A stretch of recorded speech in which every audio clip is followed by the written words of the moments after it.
aquela imagem de presídios limpinhos, detentos com uniformes coloridos impecáveis, caminhando para um banho de sol civilizado em uma prisão privatizada?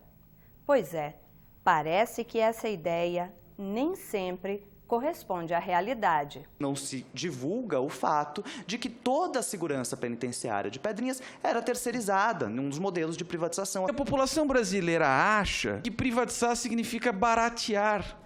Ao contrário, privatizar significa aumentar o custo. O que a gente não pode permitir é que eles sustentem essa farsa de que o privado é melhor. Especialistas debatem um projeto que regulamenta a privatização de presídios no país. Eles participaram de audiência pública na Comissão de Direitos Humanos do Senado. É o que você vai ver agora no Em Discussão. O projeto de lei, como se sabe, estabelece a possibilidade de parceria público-privada para construção e administração de estabelecimentos prisionais, tanto para receber presos condenados definitivamente, quanto presos provisórios. E, segundo esse projeto de lei, serão duas as fontes de lucro do parceiro privado. Número 1, o número de presos, de tal forma que, quanto maior o número de presos, tanto maior vai ser a contraprestação fixa do Estado. E, número 2, a livre exploração, e o projeto de lei me chamou a atenção, usa exatamente essa terminologia, a livre exploração do trabalho do preso, seja de forma direta, seja de forma indireta. Pois bem, entendemos que o projeto de lei, de princípio, já viola frontalmente o quanto disposto no artigo 144 da Constituição Federal, que acomete ao Estado a potestade da gestão da segurança pública. E aí está incluído, evidentemente, tanto a imposição quanto o acompanhamento de penas aflitivas, como é a pena privativa de liberdade. Eu não posso, sob pena de abalroar as categorias mais essenciais do Estado Democrático de Direito, transferir a uma empresa privada a prerrogativa de punir um cidadão. Eu não posso transformar empresas privadas em verdugos, em mercenários da execução da pena. Eu não posso imaginar que no âmbito civilizatório que nós pretendemos alcançar, presidente, senador Paulo Paim, nós tenhamos empresas que vivam do tormento e do sofrimento alheio. Impor o sofrimento a uma determinada pessoa é uma tarefa única e exclusivamente a ser exercida pelo Estado. Porque se nós cedermos o monopólio do Estado na restrição de liberdade das pessoas, eu não sei mais o que não pode ser cedido em nome do lucro e da reprodução do capital de algumas empresas. A questão da privatização seria uma questão que não deveria estar nem em debate. Nós deveríamos estar aqui debatendo o papel do Estado brasileiro. O quanto o Estado brasileiro tem virado as costas e sido omisso com o sistema prisional, deixando de cumprir com o seu papel. Esse deveria ser o debate que nós deveríamos estar fazendo aqui para construir as alternativas. Aqui, eu peço até desculpa por ter que mostrar algumas imagens, mas nós temos que retratar a realidade e depois dizer que não é a privatização que vai resolver isso. Que a questão da superlotação, das estruturas físicas, estão mostrando que são problemas recorrentes.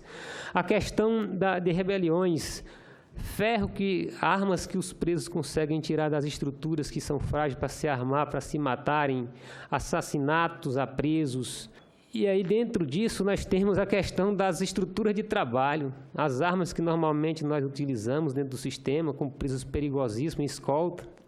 Tem local que se usa até o estilingue, às vezes, porque não tem realmente uma arma decente. Isso é que é uma vergonha. O Estado tem que olhar para essas condições também dos trabalhadores. O sistema prisional não é falido, ele é abandonado. É diferente. O sistema prisional nunca fez parte de uma agenda política neste país. E é terrível quando você pensa que um processo de degradação contínua levará a uma privatização. Nos Estados Unidos, empresas que são responsáveis pela privatização, pela administração de penitenciárias privadas, produzem um lobby tremendo dentro do Congresso americano, não só financiando campanhas, como também estimulando a elaboração de leis que levam a um agravamento de pena, porque é exatamente isso que esse projeto vai causar.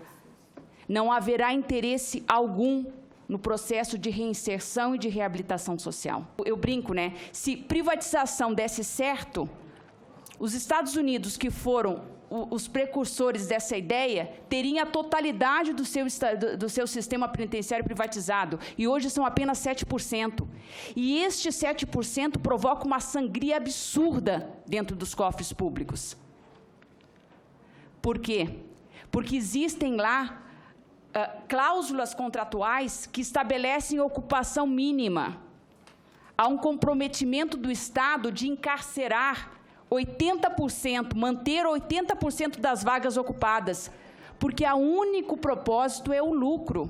Eu também fiquei assustado quando me questionei a empresa pública lá no estado de Minas Gerais, quanto custava, e isso foi dito aqui, o preso por mês para o Estado.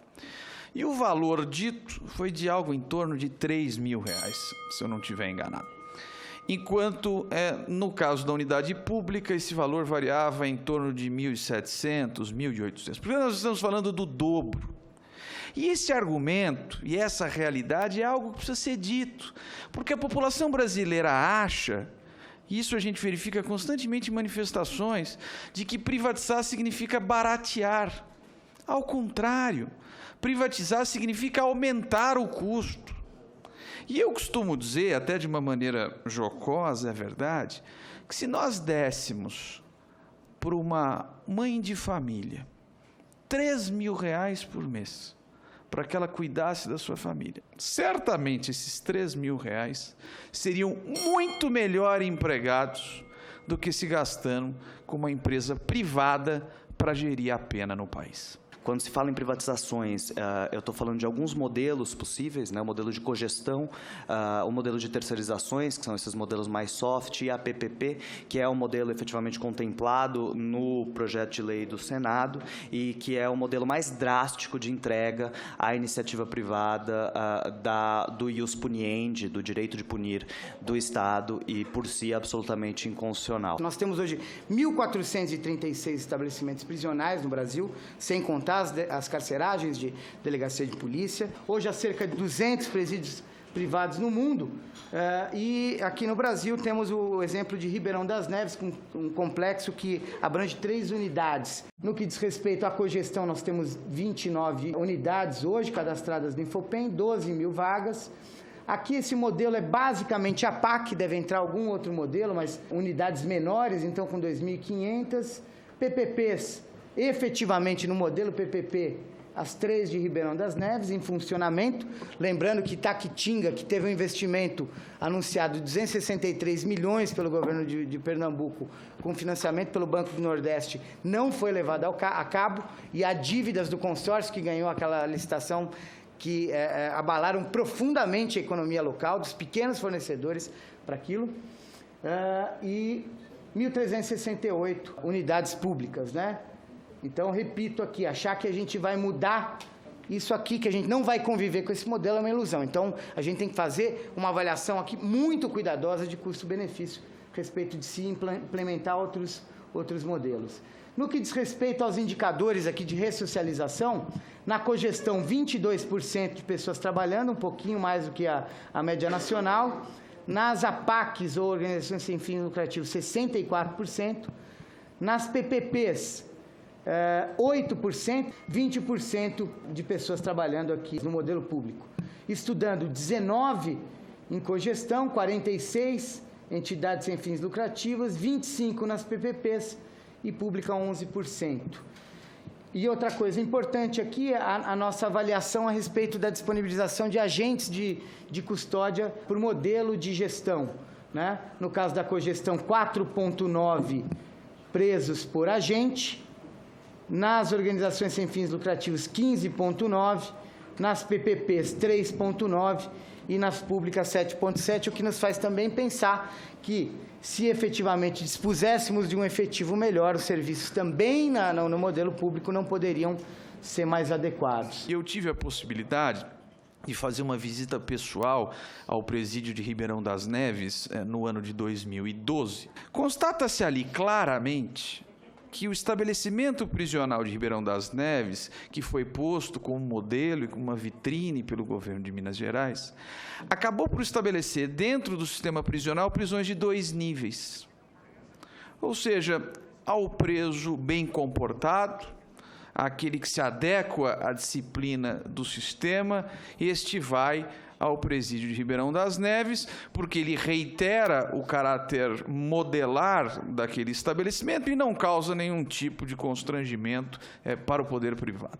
Ao contrário, aquele preso que comete falta grave, aquele preso que tem algum grau daquilo que se chama de insubordinação, portanto, aquele preso que não acata as regras de dentro do estabelecimento, esse vai para o presídio público com celas superlotadas, com uma condição de dignidade, sem a mínima necessidade de se dizer aqui exatamente qual é. Transformando a prisão pública numa espécie de punição a mais. Aqui eu tenho uma fala do senador Roberto Requião, que é a seguinte, isso foi uma fala dele já como senador, falando sobre por que ele decidiu trazer como uma das metas do seu governo a reestatização das unidades prisionais que já vinham sendo privatizadas por outros governos que o antecederam.